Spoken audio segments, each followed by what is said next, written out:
Antes de eu iniciar a mensagem, deixa eu fazer uma pergunta. Quantos aqui tem alguma dificuldade na tua frente? Algo que você percebe que está atrapalhando você alcançar a sua vitória? Quem tem isso? Nessa manhã Deus te trouxe aqui, não foi à toa. Foi para te ensinar 4 passos para você romper o que tem impedido de você alcançar a tua vitória. Deus te trouxe aqui nessa manhã para te ensinar a ter 4 passos para você romper o que tem impedido a tua vitória. Algo que eu e você precisamos aprender é o quê? Que na casa do Senhor, na igreja do Senhor, nós estamos sempre aqui para aprender. Diga comigo, a minha vinda nunca é à toa. É sempre para aprender mais do Senhor. Aleluias. Querido, querida, preste atenção. Nós vemos aqui a história de um homem por nome de Josué. Qual o nome desse homem? Josué. Ele foi um homem que viveu juntamente com Moisés. Josué, ele foi capitão do exército de Moisés. Josué, ele entendia de guerra, ele entendia de batalha. Josué, ele entendia de estratégias, porque o período em que ele esteve com Moisés, ele procurou se aperfeiçoar naquilo que Deus chamava ele. Algo que eu e você precisamos aprender e precisamos entender é que muitas vezes Deus pode ter sonhos grandes para nós, Deus pode ter projetos grandes para nós, Deus pode ter coisas extraordinárias, mas o grande nunca começa grande. O grande sempre começa pequeno. E se eu não valorizo o meu processo, se eu não valorizo o estágio onde eu estou pequeno, o estágio onde eu ainda estou aprendendo, eu nunca vou conseguir chegar a ser grande. Mas quando eu olho para o meu estado, quando eu olho para o jeito que eu estou, quando eu olho para a situação a qual eu vivo e procuro em Deus me aperfeiçoar, Ele me capacita para chegar onde Ele tem prometido.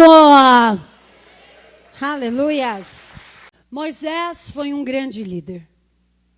Moisés foi um homem cujo Deus falava com ele face a face. Moisés foi um homem em que Deus entregou com as próprias mãos as tábuas da lei, cujo Deus havia escrito. Josué estava assumindo a posição de um homem que teve muita intimidade com Deus. Só isso já é uma pressão muito grande na cabeça de qualquer líder. Josué estava assumindo uma população com cerca de aproximadamente 4 milhões de pessoas. Você tem ideia o que é você liderar 4 milhões de pessoas? Só que daqueles 4 milhões de pessoas, todos olhavam para Josué e não acreditavam no chamado de Josué. Josué não era uma pessoa com credibilidade. Levanta suas 2 mãos bem altas aos céus, igreja. Diga assim comigo, diga, meu Deus, me ajuda a enxergar nos outros o que o Senhor vê. Josué, ele não era visto pelos outros da forma que Deus o via. Josué era visto pelos outros da forma que os outros o viam. E primeira coisa que eu quero te ensinar aqui hoje é pare de olhar para a tua vida como os outros olham. Tem pessoas que estão dentro da igreja que a vida dela não é pautada no que a palavra de Deus diz sobre ela. A vida dela não é pautada naquilo que Deus diz sobre ela. A vida dela é pautada no que o outro diz. A vizinha diz que ela não consegue, então ela acredita que ela não consegue. O marido disse que ela nunca vai conseguir, então ela acha que ela nunca vai conseguir. O filho fala que é demais para ela, então ela acha que é demais para ela. Só que quando ela chega dentro da igreja, Deus diz, eu estou contigo, eu te capacito, eu vou à tua frente. Comece a acreditar no que Deus diz ao teu respeito. Josué, ele teve que acreditar no que Deus disse para ele. Porque se ele fosse acreditar no que os outros diziam, ele ia continuar chorando a morte de Moisés.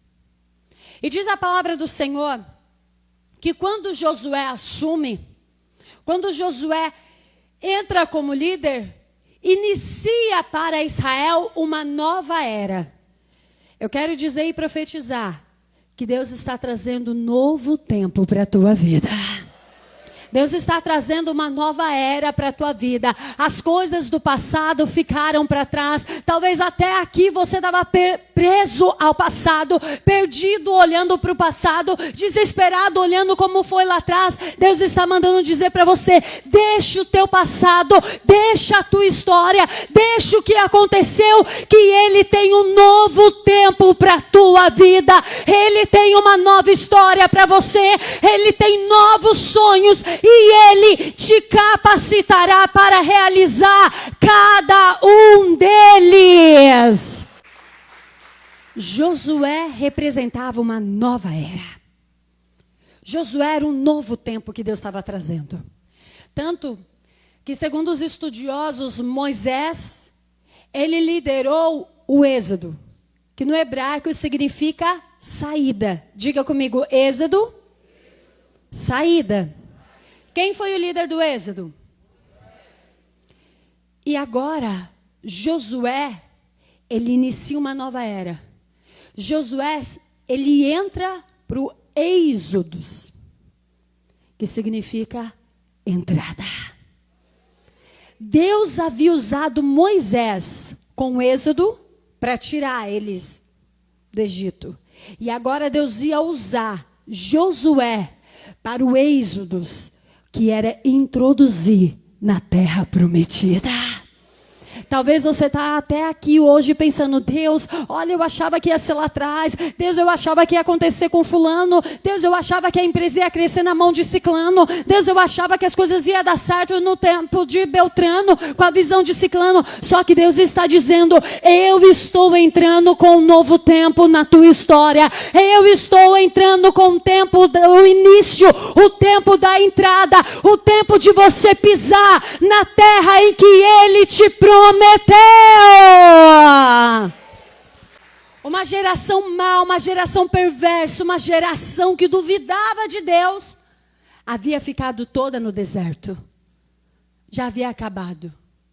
Agora Josué assume com uma nova geração. Só que a geração de Josué não acreditava no seu líder. A geração de Josué olhava para Moisés e falava: não, Moisés é Moisés, cara. Moisés fez pão cair do céu.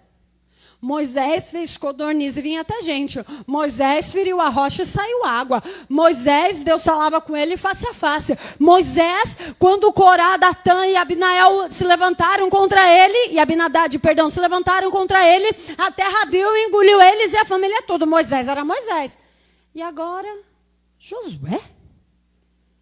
É esse? Deixa eu te falar uma coisa, querido, querida. Deus, Ele não escolhe as pessoas que têm qualificações. Deus não escolhe os mais preparados. Deus escolhe pessoas que estejam dispostas a serem moldadas. Talvez você olhe para um diamante bruto e fale: isso aqui não vai dar em nada, isso daqui não vai ser ninguém. Deus olha e fala: não, mas esse daqui aceita ser moldado, esse daqui aceita ser lapidado, esse daqui vai chorar um pouquinho, vai sofrer um pouquinho, mas vai entender e vai viver tudo que eu tenho para a vida dele. E eu quero te ensinar aqui nesta manhã, como você veio para aprender: pare de julgar as pessoas, pare de condenar os outros. Ah, porque fulano é assim, então Beltrano tem que ser. Ah, porque tal pastor é assim, ciclano tem que ser também. Ah, porque Beltrano faz assim, o outro tem que fazer. Para de julgar aos outros. Enquanto você julga os outros, Deus não trabalha na tua vida. Enquanto você gasta tempo dizendo: ai, obreira tal tinha que ser assim, a fulana de tal tinha que ser assado, a Beltrano tinha que ser assim, Deus não vai gastar tempo com você. Mas agora, quando você olha para você e diz: eu preciso ser moldada. Eu preciso ser mudada. eu preciso ser renovado, eu preciso ser renovada, eu preciso ser transformado. Deus olha do céu à terra e diz: eu te escolhi, então eu vou trabalhar na tua vida. Nós vemos que Deus chama Josué para algo que nem Josué acreditava tanto. Nem Josué tinha tanta certeza daquilo. Você quer ver a prova disso? Abre comigo em Josué, capítulo 1, versículo 9. Josué, capítulo... Volta só uma folhinha.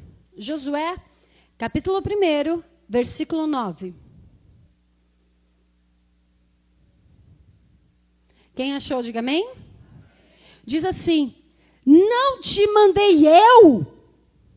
Esforça-te e tem bom ânimo, não pasmes, nem te espantes, porque o Senhor teu Deus é contigo, por onde quer que andares. Deus estava dizendo para Josué: não fui eu que te mandei? Não fui eu que te chamei? Deus está dizendo aqui nesta manhã: não fui eu que te trouxe até aqui, não fui eu que guiei os teus passos até aqui, então não temas, não te espantes, não fujas, que Deus está com você. Dos 4 passos que eu quero te ensinar hoje aqui, eu te ensinei um princípio, agora eu vou te ensinar os passos. Dos 4 passos, primeiro, aprenda a agir pela fé. Só uma. Aprenda a agir pela fé. Só vive milagre, só abre mar, só entra na terra prometida quem vive de milagres. E para viver de milagres, você precisa viver pela fé. Quem vive de milagres com realidade? Ninguém. Aí não é milagre, aí é um fato. Mas só vive de milagre quem coloca em primeiro lugar a fé. Deus prometeu, então Deus vai fazer. Deus prometeu, então Ele vai na minha frente. E o que é você agir pela fé? É quando Deus manda você fazer algo, você vai e faz. Só que muitas vezes quando Deus manda a gente fazer algo, não sai do jeito que a gente imaginou que ia sair. Quem já viveu pela fé sabe que é assim ou não é? Só que quando você vive pela fé, você dobra o seu joelho e você age pela fé. Você toma uma atitude de fé e diz: Senhor, eu te obedeci. Senhor, eu fiz o que o Senhor mandou. Senhor, eu agi mediante a tua palavra. Senhor, eu agi mediante o que o Senhor falou. Senhor, eu agi pela tua vontade. Então, como eu agi pela tua vontade, eu creio que eu vou viver o milagre do Senhor. E eu preciso levantar daquela oração tendo a certeza que Ele vai resolver. Isso é viver pela fé. Nós vemos aqui um povo que teria que ter fé. Fé no Deus que tirou eles do Egito, sim ou não? Fé no Deus que guiou eles por 40 anos, aqui já tinha passado 40 anos no deserto. E fé no líder inexperiente. Porque Josué sabia muito bem o que era liderar um exército. Agora o que era liderar uma nação é outra coisa. Aqui Deus estava exigindo fé do povo e fé de Josué. Tem pessoas que acham: Deus só exige fé do pastor. Não, Deus exige fé das ovelhas também. Deus exige fé de obreiros, Deus exige fé de diáconos, Deus exige fé de presbítero, Deus exige fé de pastor, de bispo, de apóstolo, de missionário. Deus exige fé de todos aqueles que querem caminhar com Ele. E nós vemos que Deus chama Josué e começa a dizer: Josué, vai passar por vocês a arca. E quando essa arca passar, a arca da aliança passar, levada pelos levitas, pelos sacerdotes, vocês vão seguir, mas mantenha a distância. Deixa eu te lembrar de uma coisa. Bispa, A senhora está falando de ter fé, ter fé, ter fé, mas eu não sei como eu vou ter fé. Antes de eu entrar nessa parte, deixa eu te lembrar de algo.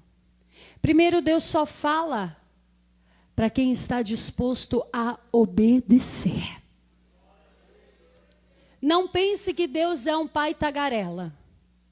Não pense que Deus é igual uma mãe tagarela. O que é um pai tagarela? O pai tagarela, uma mãe tagarela é aquela que o filho está fazendo coisa errada e ele está o quê? Falando.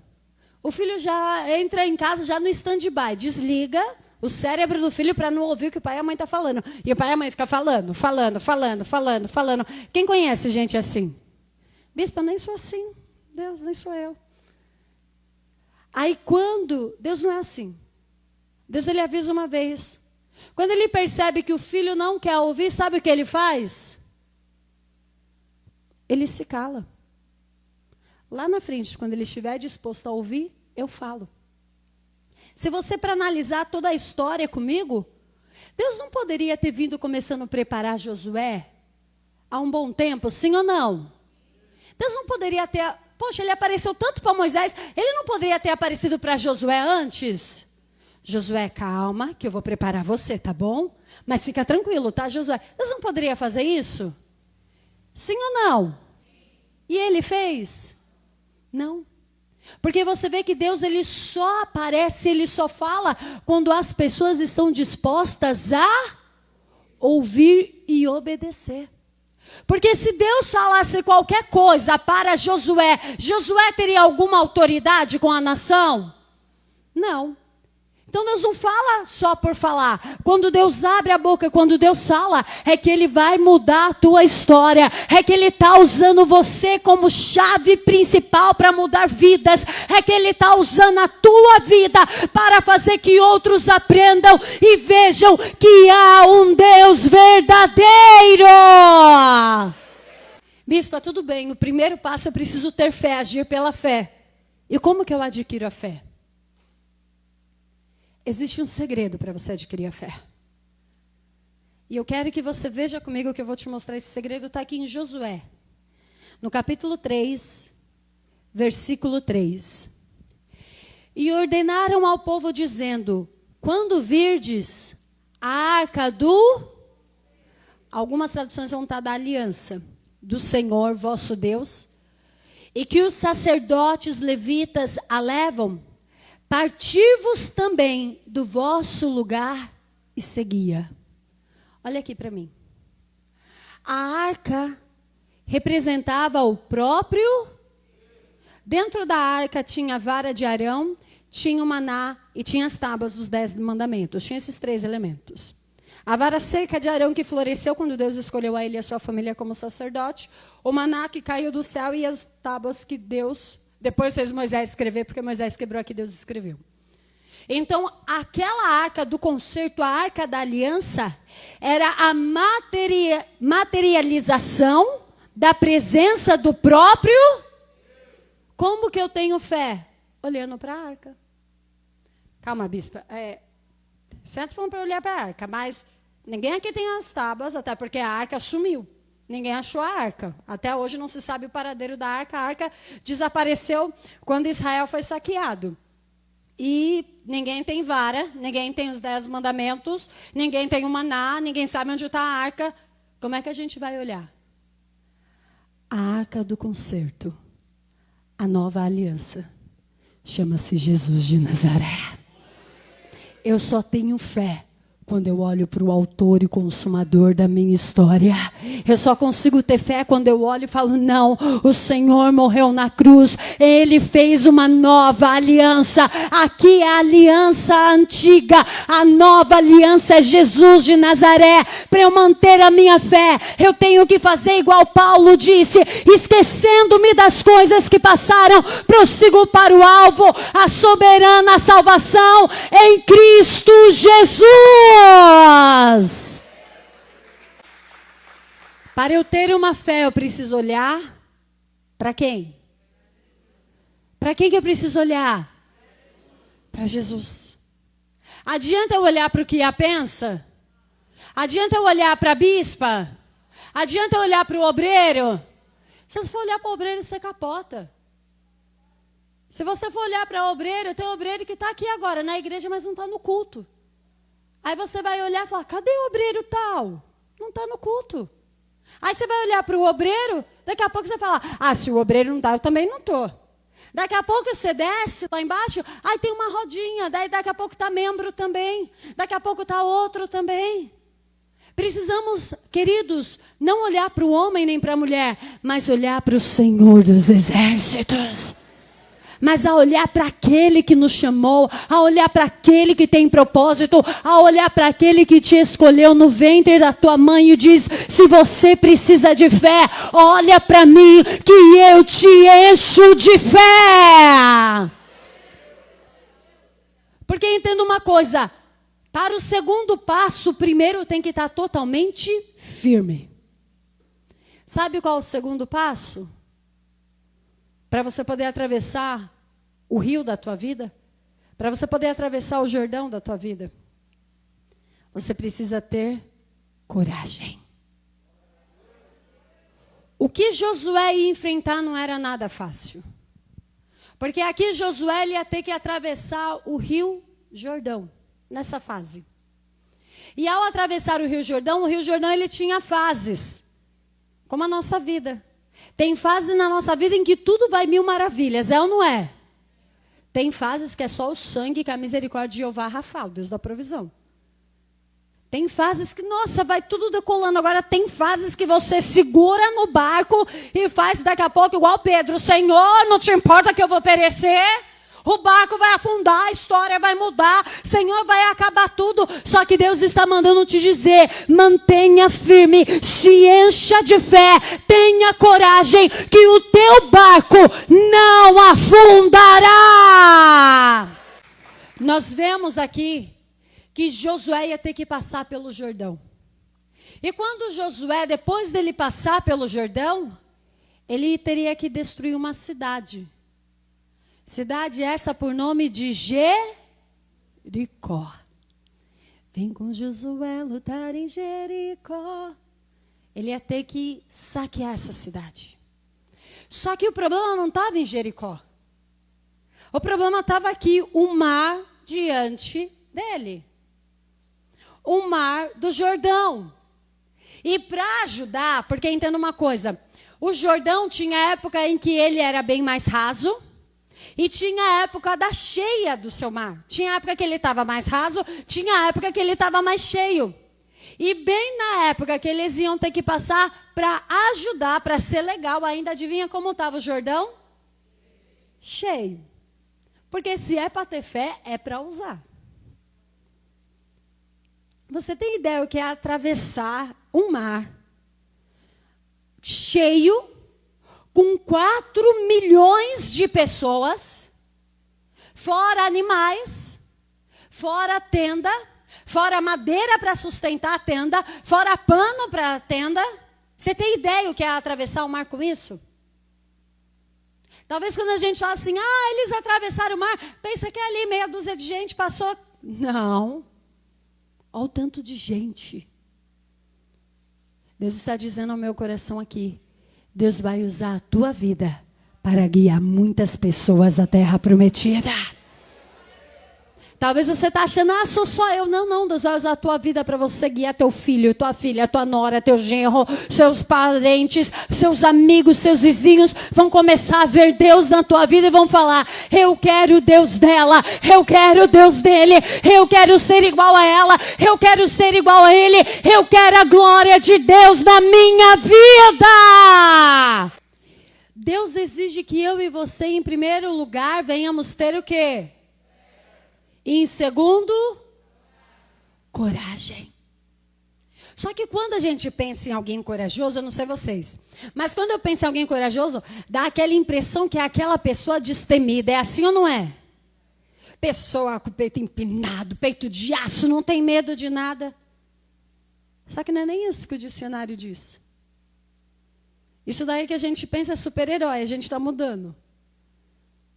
Coragem, o dicionário define como coragem, firmeza de espírito para enfrentar algo difícil. não tem nada a ver com ausência de medo. Tem pessoas que pensam assim, não, eu preciso... Aí ela pede, Deus me dá coragem, Deus me dá coragem, Deus me dá coragem. Deus dá para ela uma firmeza de espírito, Deus dá para ela uma situação difícil para ela ir, só que ela está lotada de medo. É normal. Porque você pediu coragem. Você não pediu para Deus tirar o medo de você. Coragem não é ausência de medo. Coragem é firmeza de espírito. Coragem, muitas vezes você tem coragem para fazer algo. Só que, bispo, eu estou sentindo frio na barriga. Você vai com frio na barriga mesmo. Quer ver um exemplo para que você consiga ilustrar isso bem? Quem aqui já entrou em alguma vez em uma piscina e tinha uma criança perto? Quem já entrou na piscina com criança perto? Só que tem um detalhe. Essa criança, ela estava com medo. Quem já passou por essa situação? E aí, o que você fala para a criança? Se você é o pai, a mãe ou algum responsável pela criança, o que você vem para ela? Vem. Não precisa ter medo. É assim ou não é? Vem, não precisa ter medo. A criança está ali, ela quer entrar, ela está vendo um monte de criança brincando, ela quer entrar. Só que ela pensa, nesse negócio muito fundo, eu vou me afogar. Não, eu não vou conseguir. Não, eu não vou alcançar. Só que preste atenção numa coisa, olha aqui para mim. Ela tinha aquele medo. Só que de repente, de tanto você falar, de tanto você dizer, ela decide e pula. Quem aconteceu isso? Quando ela pulou sem medo? Não, ela pulou com medo. Porque ela agiu com coragem. Coragem, querido, querida, não é ausência de medo. Coragem é você fazer aquilo que Deus está mandando com espírito firme, com a autoridade do Senhor, sabendo que apesar da situação adversa, Deus não te deixará, Deus não te abandonará, Ele estará com você. Deus estava pedindo a Josué para ter o quê? Coragem. Porque toda vez que você tem coragem, querido, tem um segredo que acontece por trás da coragem. Quando a criança pula dentro da piscina, mesmo lotada de medo, ela pulou, você pegou. Qual é a reação de qualquer ser humano que faz quando a criança faz isso? Qual é a reação, igreja? Você fica feliz e você parabeniza aquela criança. É assim ou não é? Você pega e fala, parabéns, viu como é fácil, viu, você conseguiu, viu, você vai chegar. Sempre quando você age com coragem, e coragem é ausência de medo, sempre quando você age com coragem, Deus promete te engrandecer. Deus promete te exaltar, e foi isso que Ele prometeu para Josué. Veja comigo em Josué, capítulo 3, versículo 7.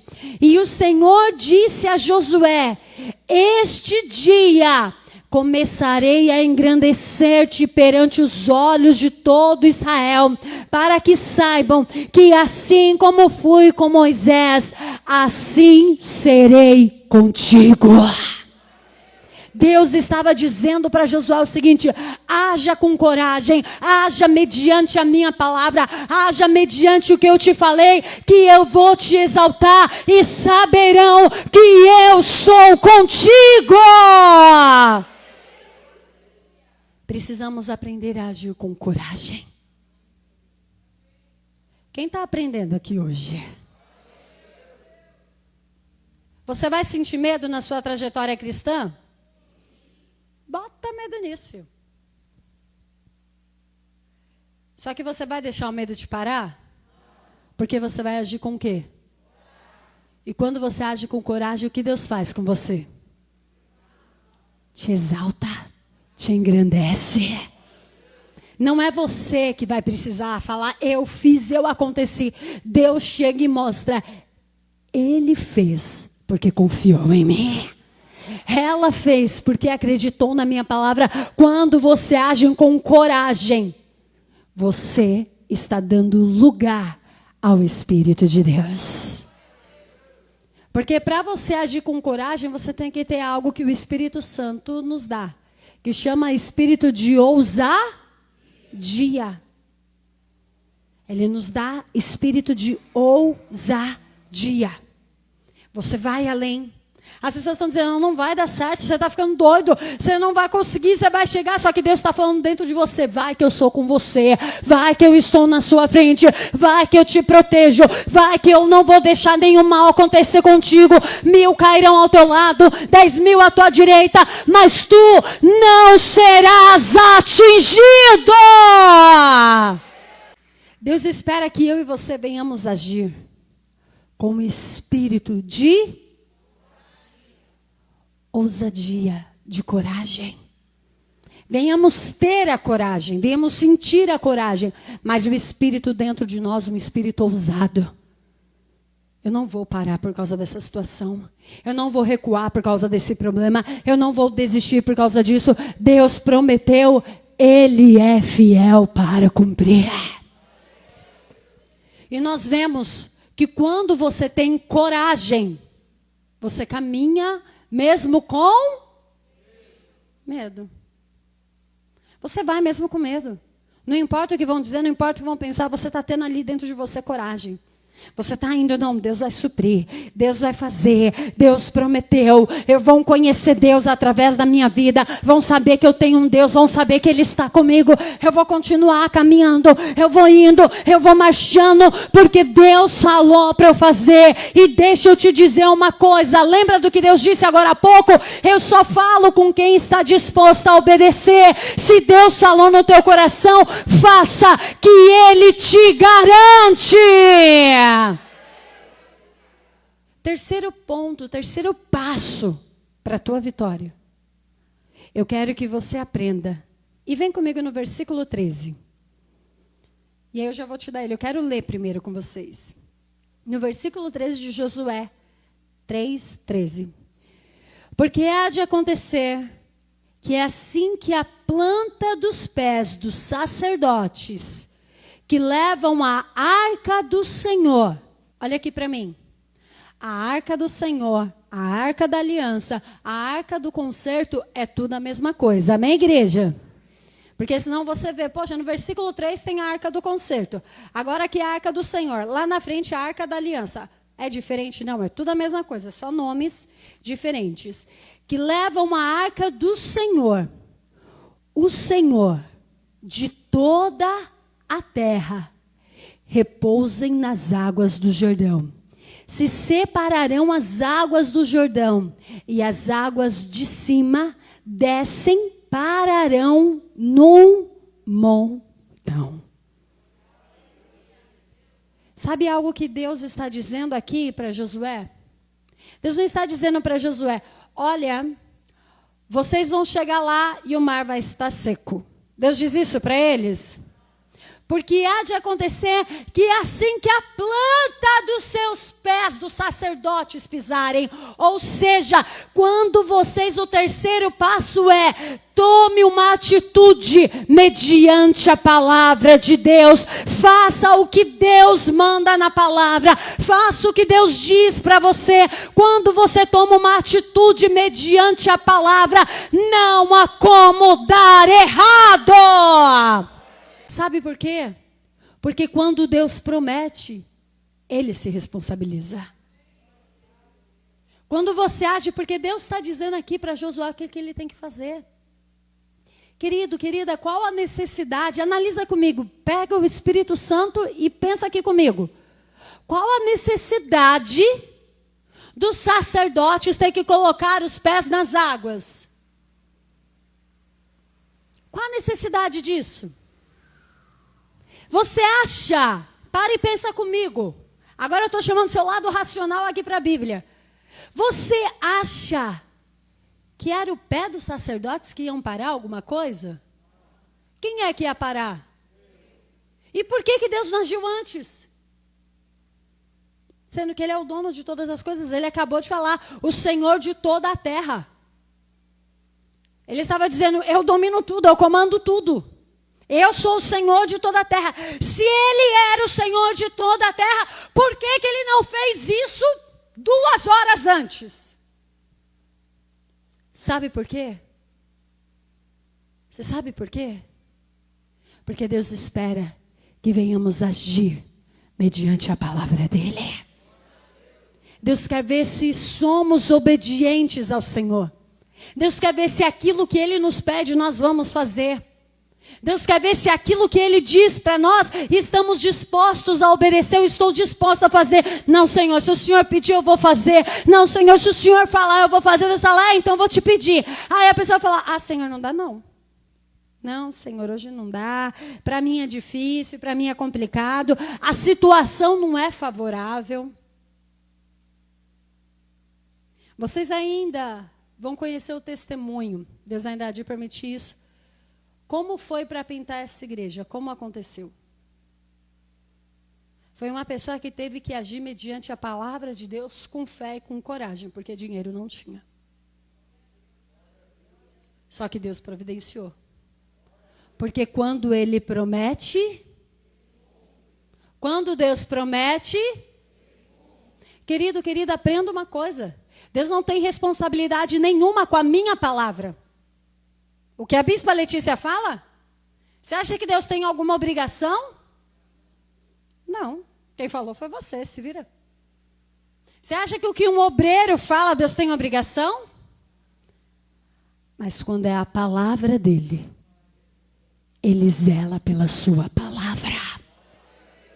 Ele zela pelo que Ele falou. O que Ele falou a Moisés, foi o que Ele falou para Jacó, foi o que Ele falou para Abraão, e foi o que Ele está fazendo agora com Josué. Deixa eu dizer uma coisa, o que Deus tem mandado você fazer, faça. Mas bispa, a situação não está favorável, bispa, a situação não está tranquila. Vai pela fé, vai com coragem, vai mediante a palavra, que quem prometeu, Ele te sustenta.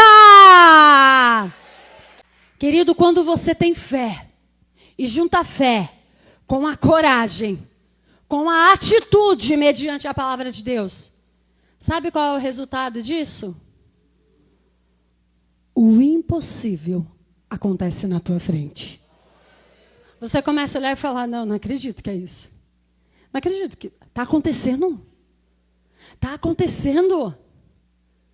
Porque quando você tem fé, quando você tem coragem, quando você tem atitude, Deus começa a ver que pode confiar em você. Porque lembra do que o Espírito Santo falou no início da mensagem? Ele escolhe as pessoas mais qualificadas. Ele escolhe pessoas que estão dispostas a serem moldadas. Quando eu começo a ser moldado, de repente aquilo que era um diamante bruto já começa a ter mais brilho. Já começa a refletir a glória do Espírito. Já começa a ser olhado com um olhar diferente, já começa as coisas a serem mudadas. Quando você começa a agir mediante a palavra de Deus, Deus começa a fazer com que os outros vejam em você o que antes não viam, com que os outros enxerguem em você o que antes não enxergavam, com que os outros começam a sentir, nossa, só de estar perto dela, nossa, só de estar perto dele, eu sinto algo diferente. Esse algo diferente é o Espírito Santo de Deus na tua vida. Só que tem um detalhe. Eles tinham que fazer tudo isso seguindo quem? Josué. Só que sabe o que me chama a atenção? Josué não foi o primeiro a pisar. Quem tinha que ser os primeiros a pisar era quem? Sacerdotes. Aqueles que cuidavam do templo, aqueles que cuidavam das coisas do Senhor. Os sacerdotes hoje em dia podemos dizer que são os pastores, são os líderes das igrejas. Você está entendendo que ser sacerdote é muitas vezes você arriscar a tua vida pelo povo?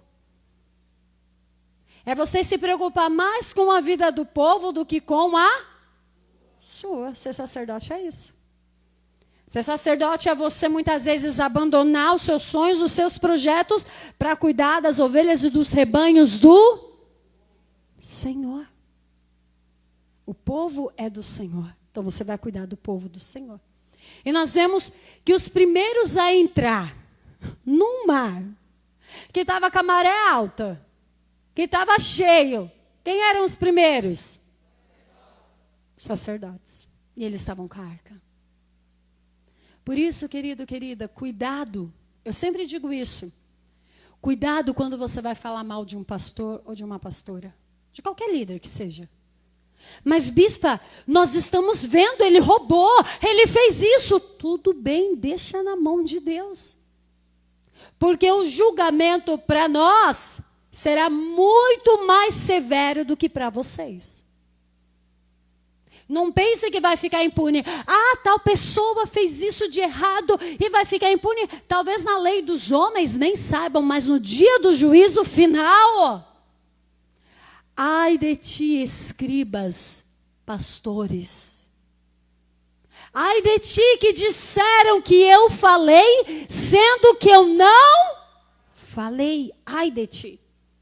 Você sabia que quando a pessoa entra para o sacerdócio, ela entra para o ministério pastoral, o pecado dela, aos olhos de Deus, é mais grave do que o mesmo pecado no povo? Deus não olha para um sacerdote da mesma forma que ele olha para o povo. Sobre a vida de um sacerdote, sobre a vida de um líder espiritual, existe um peso muito maior. Quem está entendendo isso? Tanto espiritualmente pelo inferno, quanto pela cobrança de Deus para com a nossa vida. Quem está entendendo isso? Deus olha para nós e fala, não, você instrui. Então, se eu instruir errado, quem vai ser culpada? Obrigado. Valeu o apoio. Sou eu. E eu vou ter que dar conta. Tudo que eu falo aqui, tudo que esses pastores, hoje em dia a gente vê fazendo, vê tanta coisa errada. E coisa errada não é só em relação ao financeiro, não. É em relação à Bíblia. Esse liberalismo teológico de que, ai, tudo pode, a Bíblia é muito antiga, ai, aquilo que a Bíblia proibia no passado, hoje está liberado. Querido, isso daí pastores vão ter que dar conta. Se a Bíblia diz que não pode, é porque... Mas, bispa, tem pastores. Esses dias eu estava conversando e um pastor chegou para mim e falou assim, ai, sabe, bispa? Eu falei, o que foi? Ele falou assim, eu me divorciei. Eu falei, pastor, se divorciar, mas tá bom, acontece, é ser humano, né? Amém? Aí eu falei assim, por quê, pastor? A incompatibilidade de gênio. Olhei assim, e fala mais, pastor. Ele falou, e a senhora não sabe? Eu falei, o quê? Deus que mandou. Eu só olhei para o pastor e falei, pastor, que Deus que mandou? Ele falou, não, o Deus que a gente prega. Eu falei, não. Então, o Deus que a gente prega, ele tem que decidir o que ele quer da vida dele. Ele falou, por que, bispo? Eu falei, porque em Malaquias 2:8 ele diz, o Senhor odeia o divórcio. E para o senhor ele chega e fala que pode divorciar? Por incompatibilidade de gênio, onde está isso? Não, é que em Mateus, eu falei, não. Lá em Mateus ele fala quando a pessoa apostata da fé. Por exemplo, eu conheci uma pessoa cristã, estamos na igreja, e de repente a pessoa negou a Cristo, ela não quer mais saber de Cristo, a Bíblia me dá base para me divorciar dessa pessoa. Se ela não quiser ficar casada comigo, quem está entendendo isso? Agora eu conheci a pessoa no mundo, vim para a igreja, ela não quer vir para a igreja, eu vou me divorciar dela, pode? Não. Ah, não está dando certo. Eu virei para ele e falei, pastor, o que não dá certo, a gente resolve com oração. Você está entendendo? Quem está entendendo o que eu estou te falando? Aí ele abre uma igreja, ele vai pregar numa igreja, chega ali na igreja alguém que quer se divorciar, o que ele diz? Tá certo. Isso mesmo, não cozinha para você, mete pé na bunda, isso mesmo. Não cozinha para você, ai bispa, cheguei em casa, minha mulher não fez comida. Você tem 2 mãos? Tenho. Tem 2 pés? Tem, vai e faz você. É assim. Não, bispa, isso está errado. Está errado, mas na hora de sair 5 horas da manhã para trabalhar, os 2 saem junto. Na hora de ralar, os 2 estão juntos. Se você quer voltar ao antigo, querido, então o homem tem que voltar a sustentar a casa sozinho, sim ou não? Só que daí não, ela tem que trabalhar, tem que fazer, ainda tem que chegar, tem que dar comida, tem que cozinhar. Querido, sabe o que está acontecendo? Inversão de valores. A Bíblia diz que o homem é o cabeça. E as mulheres estão querendo ser a cabeça. Só que a Bíblia dá autoridade para a mulher dentro da tua casa. Vê um exemplo para Abraão. Quando Abraão, os 3 anjos vêm visitar Abraão, Abraão vai até a tenda de quem? A tenda de quem? de Sara e ele mete a mão no bolo para fazer, ele pede para Sara. Porque dentro da casa, as coisas, aprenda isso, é bíblico, as coisas quem decide muitas vezes, em 80%, 90% das vezes, é quem? A mulher. Só que tem marido que quer chegar lá e meter o bedelho na decoração. Meu filho, não faz isso. Você quer ter paz? Deixa a mulher colocar o quadro roxo na parede amarela, pelo amor de Deus. Não se intromete na decoração da mulher, senão você vai ver o que vai acontecer na tua vida. Toda vez que ela passar, fala assim, se fosse um quadro roxo era mais bonito. Se fosse um quadro roxo era mais bonito. Se fosse um quadro roxo era mais bonito. Daqui a pouco você está lá, tirando o seu e colocando o quadro roxo. Só que mulheres também aprendam a respeitar o teu marido. Tem mulher que fala, não, é tudo 80%, 90% eu que decido, então eu decido tudo. O filho chega e fala assim, posso sair para tal lugar? Pode. A decisão do teu filho não quer só com você. Ele tem pai, ele tem mãe. Pergunta para o teu pai. Pergunta para a tua mãe. É assim que funciona dentro de casa com a educação de filhos. Eu lembro que era engraçado, na época que eu estava debaixo da autoridade do missionário e da bispa Marlúcia, nunca eles me deixaram dormir fora. E pela primeira vez com 17 anos, uma amiga minha da faculdade ia para a praia e ela me chamou, vamos, vai minha mãe, vai meu pai, vamos ler, só vai ter eu de menina, vamos você comigo? E eu queria muito ir, eu nunca tinha dormido fora, já namorava o pastor Denis. Aí eu cheguei para minha mãe, mãe, a Jussara me chamou para ir para a praia com o pai, com a mãe dela, tudo vocês conhecem o pai e a mãe dela, a senhora deixa? Sabe o que ela falou? Vai pedir para o seu pai. Aí eu cheguei no meu pai, só que antes de chegar no meu pai, Espírito Santo vai na frente, Espírito Santo vai quebrando todas as correntes, Senhor vai amolecendo o coração de pedra, vai Senhor desmiuçando, vai Senhor na frente. E aí, só que daí quando chega para o pai é mais mole.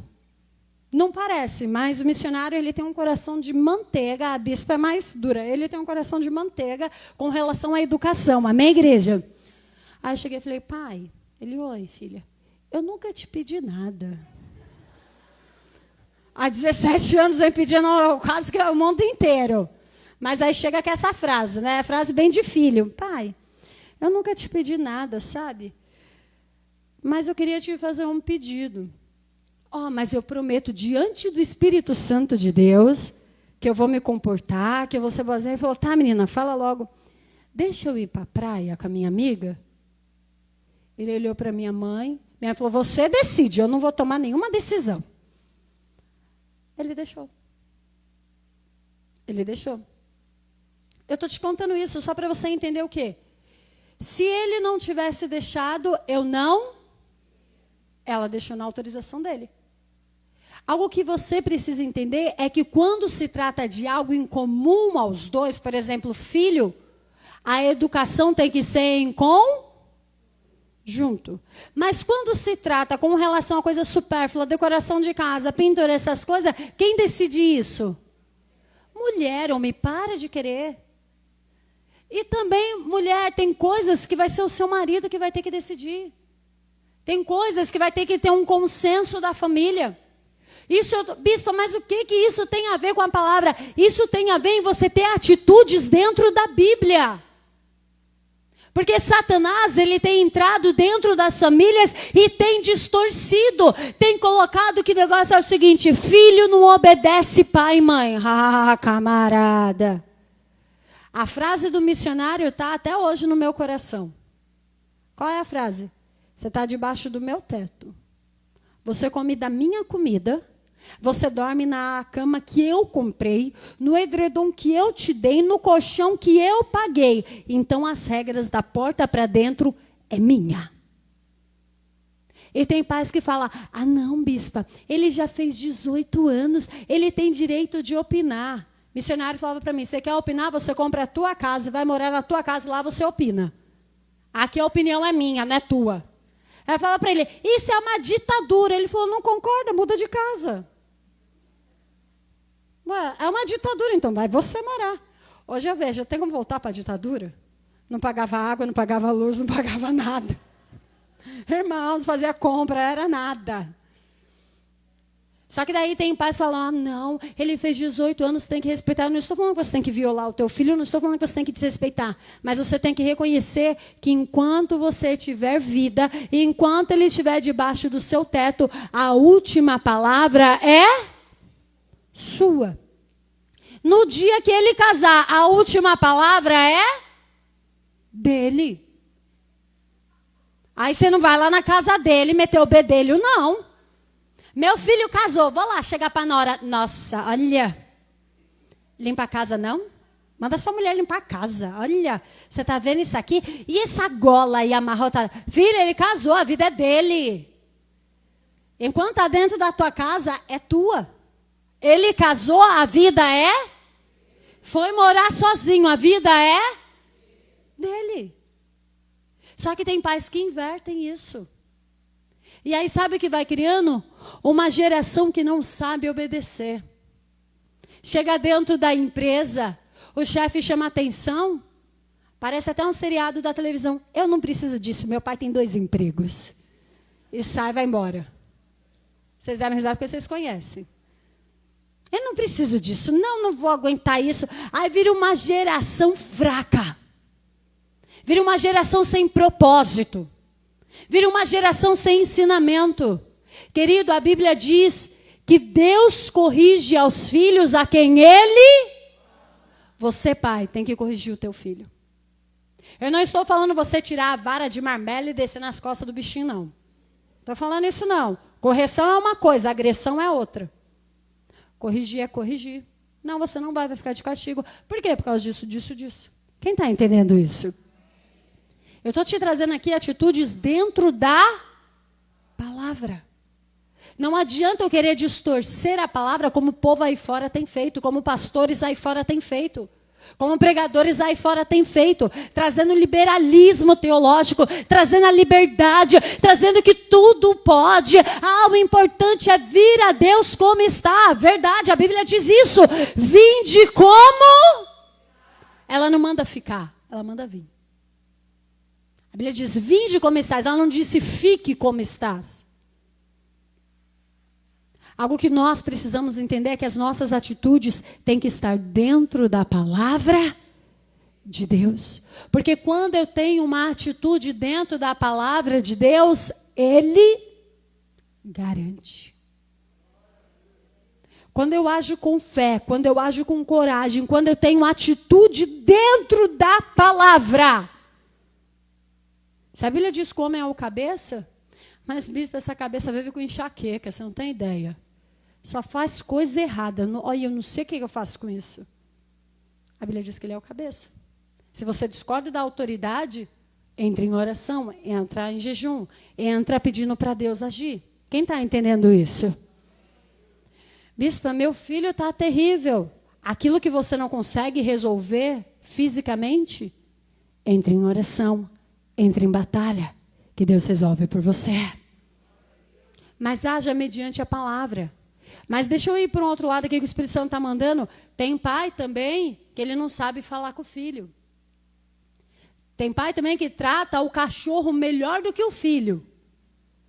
Chega em casa e vê o cachorro. Aí o filho, bom dia. O cachorro estava todo cheio de frescura.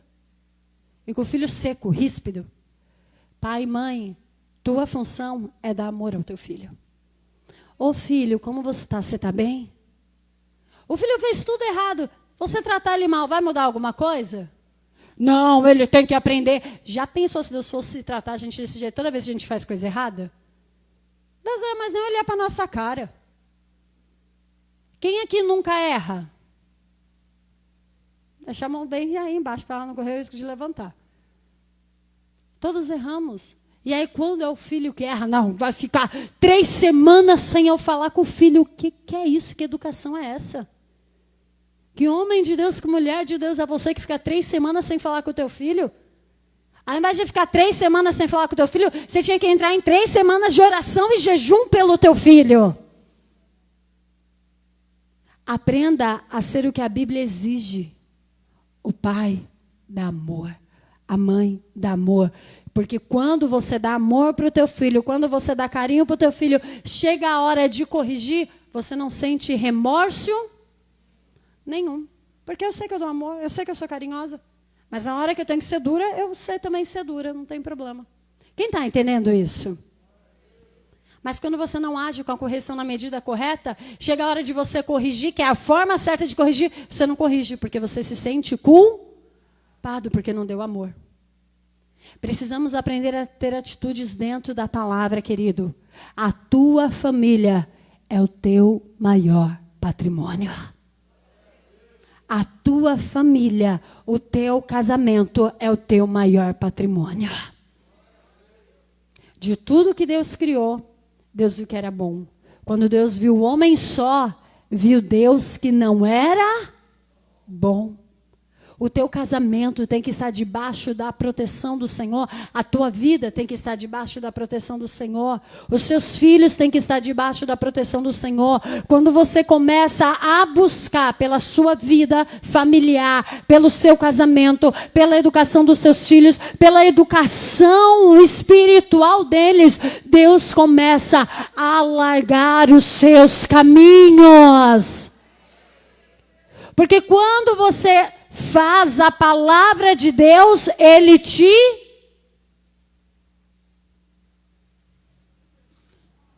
Diga comigo, quando eu cumpro a palavra de Deus, Ele me garante a vitória. Olha o que você estava indo para casa já esquecendo. Olha o que você estava indo para casa já esquecendo. Quando você cumpre o que está na palavra de Deus, Ele te garante a vitória. Quando você obedece, Ele te garante. E quando Ele garante, não há o que impeça. Diz a palavra do Senhor aqui no versículo 17, que porém, quando os sacerdotes levantaram e colocaram a arca do concerto do Senhor, pararam firmes em seco no meio do Jordão. Quando os sacerdotes entraram, para você entender, o rio ainda estava ali, o mar ainda estava ali, a água ali estava ali. Quando eles começaram a caminhar, não havia parado, não havia diminuído, não havia retrocedido nada, mas eles continuaram caminhando, eles continuaram tendo fé, eles continuaram tendo coragem, eles continuaram agindo mediante a palavra de Deus. E quando eles agiram mediante a palavra de Deus, Deus garantiu a vitória na vida deles. O quarto passo para você conseguir abrir o mar: faça, mesmo que você não veja nada. Porque quando os sacerdotes pisaram, eles viram o quê? Água. Eles poderiam falar: vamos ficar só com um pezinho aqui, uma hora vai parar. Vamos ficar só com o pezinho aqui, uma hora vai parar. Foi isso que aconteceu? Não. Vai indo, uma hora vai secar. Vai indo. E diz a palavra que quando eles chegaram no meio, os pés deles estavam secos. Quando eles chegaram no meio, os pés estavam secos. Eu quero dizer e profetizar: se você caminhar esses 4 passos, se você agir com fé, se você determinar, não haverá empecilho na tua vida. Muito pelo contrário, a glória de Deus descerá sobre você. E nós vemos que todo o povo... Vê comigo no capítulo 4, versículo 1. E sucedeu, pois, que acabando todo o povo de passar o Jordão. Olha aqui para mim. Deus, quando os sacerdotes entraram, porque Deus exige uma fé maior, Deus exige algo mais. Então os sacerdotes tiveram que ir. Quando os sacerdotes foram, quando estava no meio, já estava tudo seco. E 4 milhões de pessoas passaram. 4 milhões carregando gado, carregando tenda, carregando ouro, carregando prata, carregando servos. 4 milhões passaram. E o mar ficou aberto até que eles passassem. Eu quero liberar uma palavra aqui para a tua vida. Eu quero liberar uma palavra sobre você, sobre a tua família.